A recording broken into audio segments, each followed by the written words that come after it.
Good morning, everyone. Happy Sunday. Welcome to the Revenge Garden. I am Carmen Cook.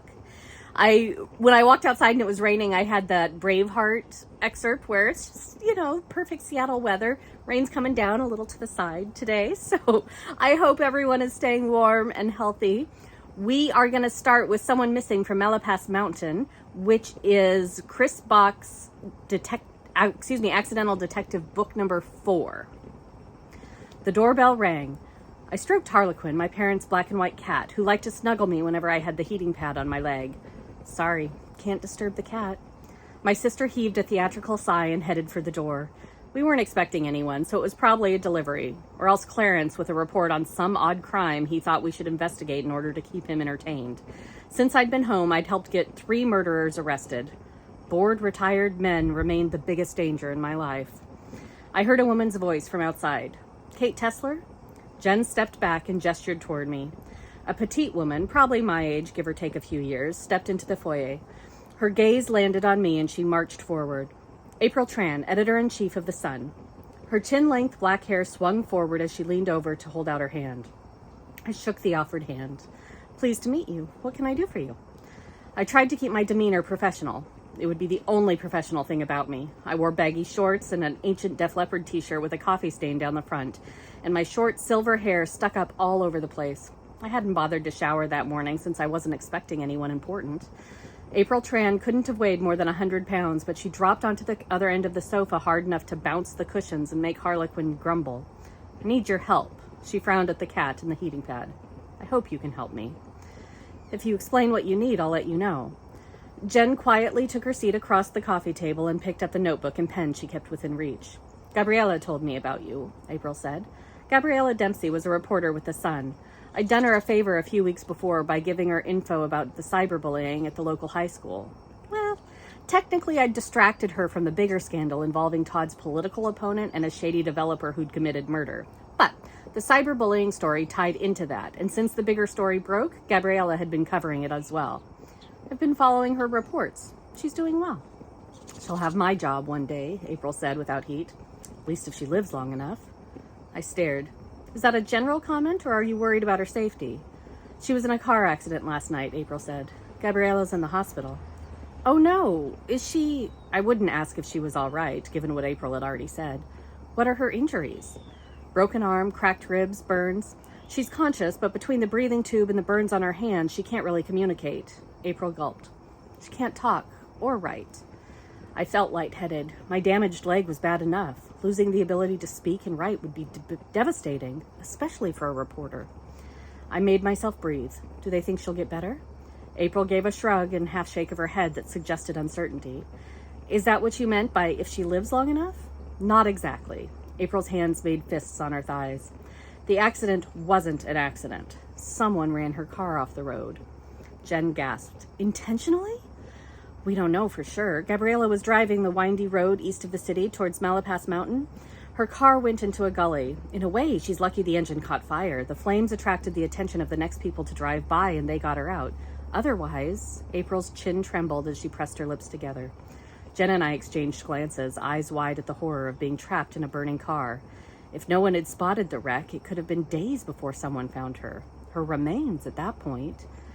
That sounds terrible, I said. I'm still not clear on why you came to me. April's chin firmed. Gabriella was working on the political corruption story. I think someone tried to get rid of her because of it. She told me you gave her that lead. We're always short-staffed, as you can probably imagine. And with Gabriella in the hospital, and I haven't been able to reach Andres. He's not answering his phone or returning messages. Anyway, I need someone to take over for Gabriella. You want me to cover the political story? I could use a paycheck, even the minimal pay I'd probably get freelancing for a smallish local paper. Yes, and I want you to find out whether one of those horrible men ran Gabriella off the road. That was an entirely different challenge. If Gabriella can't communicate, how do you know another car was involved? Jen asked. Oh, didn't I say? The left rear panel of her car has silver paint on it. Her car was totaled, but the police found that much evidence. That suggests someone bumped her, I said. Could have been an accident, a hit and run by someone trying to pass, rather than an attempted murder. Either way, it was criminal, April said.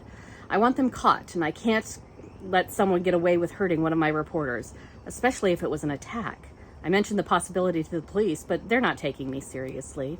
I don't have anyone else to spare, no one with enough experience. That's why I need you. More likely, she didn't want to put more of her own people in danger.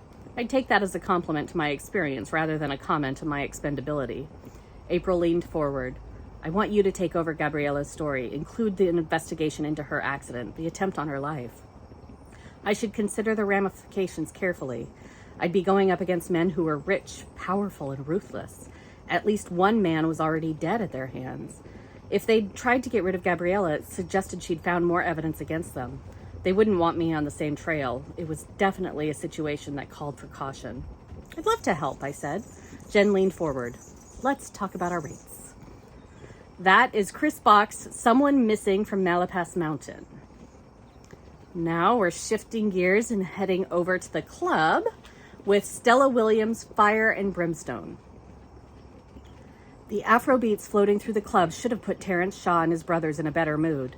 It was a rare night off, and they'd chosen to enjoy a night out at one of the popular human clubs.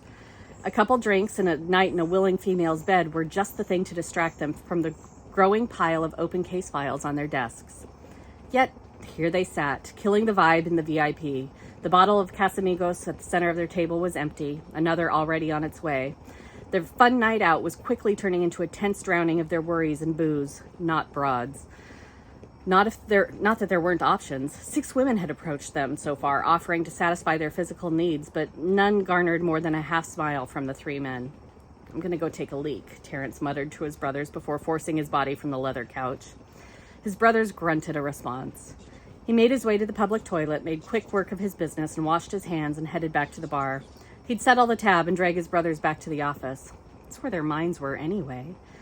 Only as he was waiting for the bartender to bring back his card, he noticed the other setting a row of shots in front of the most radiant woman he'd ever seen.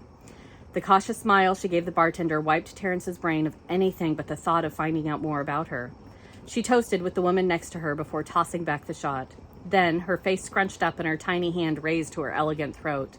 He was about to come to her rescue when the bartender came back with his card. You just need to sign this and then you're good to go, the bartender said. It was only a few seconds for Terrence to sign his name and shove his card into his wallet, but that seemed to be enough for his firefly to disappear into the crowded club. It was probably for the best. She had an innocence about her, something he'd clocked even at a distance. Even if he had approached her, she would have probably run screaming the other direction. Yet he couldn't help searching for her in the crowd as he made his way back to VIP. Her petite stature and demure style made it nearly impossible to spot her amongst the undulating mass of bodies. He'd just reached the rope-off area when he spotted her. She was in the middle of the dance floor, moving her lithe little body to the beat. Her eyes were closed, her face relaxed, and thin, shiny lips curled into a blissful grin. If he thought she was radiant before, now she was glowing.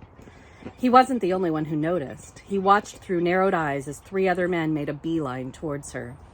Before he could blink, he pushed through the crowd towards her too. Only one man had beaten him to her. He paused, watching the interaction, watching how she flinched when the man touched her before spinning around, her small hand curled in a fist. The man put his hands up in mock surrender with a smarmy smile on his face as he bent to talk to her. Terrence found his own fists balling up as she tilted her head back to giggle at whatever the man said. He wanted to be on the receiving end of that smile. He wanted to be the one causing the delightful, airy bubbles of laughter. He was so caught up in his own uncharacteristic thoughts that he didn't see the man's smile falter as the woman turned away from him and started dancing again. Only this time, she didn't close her eyes. They were glued directly on Terrence. That is Stella Williams' Fire and Brimstone. Thank you again for spending part of your Sunday morning with me in the rainy Revenge Garden. I hope you have a wonderful week. Stay safe, stay healthy, and I'll see you next time. Bye-bye.